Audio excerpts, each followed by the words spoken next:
اعوذ باللہ من الشیطان الرجیم بسم اللہ الرحمن الرحیم۔ حضرت عیسیٰ علیہ السلام اپنے شاگرد کو ساتھ لے کر کسی سفر پہ نکلے۔ راستے میں ایک جگہ رکے اور شاگرد سے پوچھا کہ تمہارے جیب میں کچھ ہے؟ اس نے کہا کہ میرے پاس 2 درہم ہے۔ حضرت عیسیٰ علیہ السلام نے اپنے جیب سے 1 درہم نکال کر اسے دیا اور فرمایا کہ یہ 3 درہم ہو جائیں گے، قریب ہی آبادی ہے، تم وہاں سے 3 درہموں کی روٹیاں لے آؤ۔ وہ گیا اور 3 روٹیاں لی۔ راستے میں سوچنے لگا کہ حضرت عیسیٰ علیہ السلام نے تو 1 درہم دیا اور 2 درہم میرے تھے، جبکہ روٹیاں 3 ہیں۔ ان میں سے آدھی روٹی حضرت عیسیٰ علیہ السلام کھائیں گے اور آدھی روٹی مجھے ملے گی، لہٰذا یہ بہتر ہے کہ میں 1 روٹی پہلے ہی کھا لوں۔ چنانچہ اس نے راستے میں 1 روٹی کھا لی اور 2 روٹیاں لے کر حضرت عیسیٰ علیہ السلام کے پاس پہنچا۔ آپ نے 1 روٹی کھا لی اور اس سے پوچھا کہ 3 درہم کی کتنی روٹیاں ملی تھی؟ اس نے کہا کہ 2 روٹیاں ملی تھی، 1 آپ نے کھائی اور 1 میں نے کھا لی۔ حضرت عیسیٰ علیہ السلام وہاں سے روانہ ہوئے۔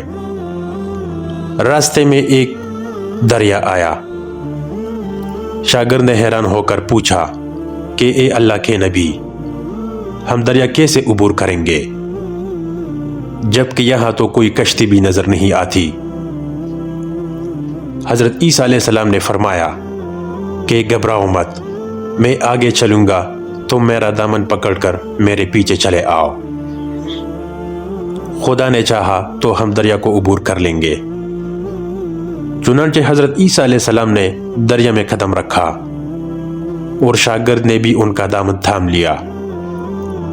خدا کے حکم سے آپ علیہ السلام نے دریا کو اس طرح عبور کیا کہ آپ کے پاؤں بھی گیلے نہ ہوئے۔ شاگرد نے یہ دیکھ کر کہا کہ میری ہزاروں جانیں آپ پر قربان، آپ جیسا صاحب اعجاز نبی تو پہلے مبعوث ہی نہیں ہوا تھا۔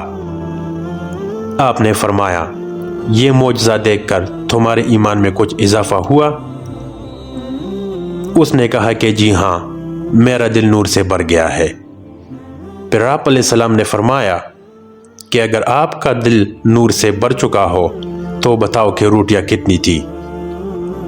اس نے کہا کہ حضرت روٹیاں بس 2 ہی تھی۔ پھر آپ علیہ السلام وہاں سے چلے۔ راستے میں ہرنوں کا ایک ہول گزر رہا تھا۔ آپ نے ایک ہرن کو اشارہ کیا، آپ کے پاس چلا آیا۔ آپ علیہ السلام نے اسے ذبح کر کے اس کا گوشت کھایا اور اپنے شاگرد کو بھی کھلایا۔ دونوں گوشت کھا چکے۔ حضرت عیسیٰ علیہ السلام اس کی کالور ٹھوکر مار کر کہا کہ اللہ کے حکم سے زندہ ہو جا۔ ہرن زندہ ہو گیا اور چونکیاں برتا ہوا دوسرے ہرنوں سے جا ملا۔ شاگرد یہ معجزہ دیکھ کر حیران ہو گیا اور کہنے لگا کہ اللہ کا شکر ہے کہ جس نے مجھے آپ جیسا نبی اور آپ جیسا استاد عنایت فرمایا ہے۔ حضرت عیسیٰ علیہ السلام نے فرمایا کہ یہ معجزہ دیکھ کر تمہارے ایمان میں کچھ اضافہ ہوا؟ شاگرد نے کہا کہ اللہ کے نبی، میرا ایمان پہلے سے دگنا ہو چکا ہے۔ آپ نے فرمایا تو پھر بتاؤ کہ روٹیاں کتنی تھی؟ شاگرد نے ایک بار پھر کہا کہ جناب روٹیاں صرف 2 ہی تھی۔ دونوں راستے پہ چلے گئے۔ ایک پہاڑی کے دامن میں سونے کی 3 اینٹیں پڑی تھی۔ آپ علیہ السلام نے فرمایا کہ 1 اینٹ میری ہے اور 1 اینٹ تمہاری ہے اور تیسری اینٹ اس کی ہے جس شخص نے تیسری روٹی کھائی تھی۔ یہ سن کر شاگرد شرمندگی سے بولا کہ حضرت تیسری روٹی میں نے ہی کھائی تھی۔ حضرت عیسیٰ علیہ السلام نے اس لالچی شاگرد کو چھوڑ دیا اور فرمایا کہ 3 اینٹیں تم لے جاؤ۔ یہ کہہ کر حضرت عیسیٰ علیہ السلام وہاں سے روانہ ہو گئے اور لالچی شاگرد اینٹوں کے قریب بیٹھ کر سوچنے لگا کہ اسے گھر لے جاؤں۔ اسی دوران 3 ڈاکو وہاں سے گزرے۔ انہوں نے دیکھا کہ ایک شخص کے پاس سونے کی 3 اینٹیں موجود ہیں۔ انہوں نے اسے قتل کر دیا اور آپس میں کہنے لگے کہ اینٹیں 3 ہیں اور ہم بھی 3 ہیں، لہٰذا ہر ایک کے حصے میں ایک اینٹ آئے گی۔ اتفاق سے وہ بھوکے تھے، انہوں نے ایک ساتھی کو پیسے دیے، انہوں نے کہا کہ شہر قریب ہے، تم وہاں سے روٹیاں لے آؤ، اس کے بعد ہم اپنا اپنا حصہ اٹھا لیں گے۔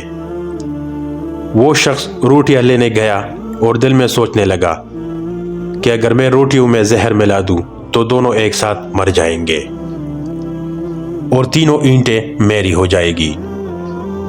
ادھر ان دونوں نے اپنے آپس میں فیصلہ کیا کہ اگر ہم اپنے ساتھی کو قتل کر دیں تو ہمارے حصے میں سونے کی 1.5 اینٹ آ جائے گی۔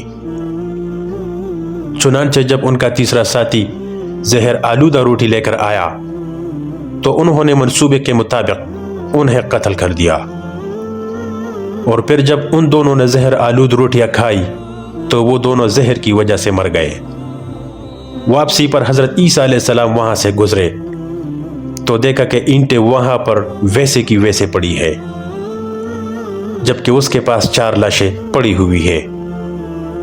آپ علیہ السلام نے یہ دیکھ کر ٹھنڈی سانس بھری اور فرمایا کہ دنیا اپنے چاہنے والوں کے ساتھ یہی سلوک کرتی ہے۔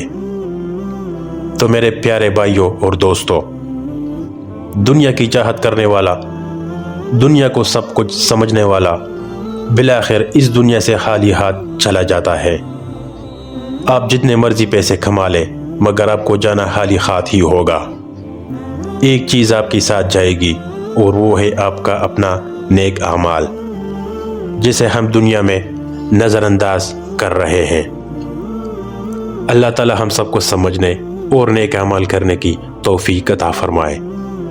اگر آپ ہمارے چینل پر نئے ہیں تو ہمارے چینل کو سبسکرائب کر دیں اور گھنٹی کے نشان کو دبائیں تاکہ ہماری ویڈیوز سب سے پہلے آپ تک پہنچے۔ اللہ تعالی آپ سب کا محافظ اور نگہبان۔ والسلام۔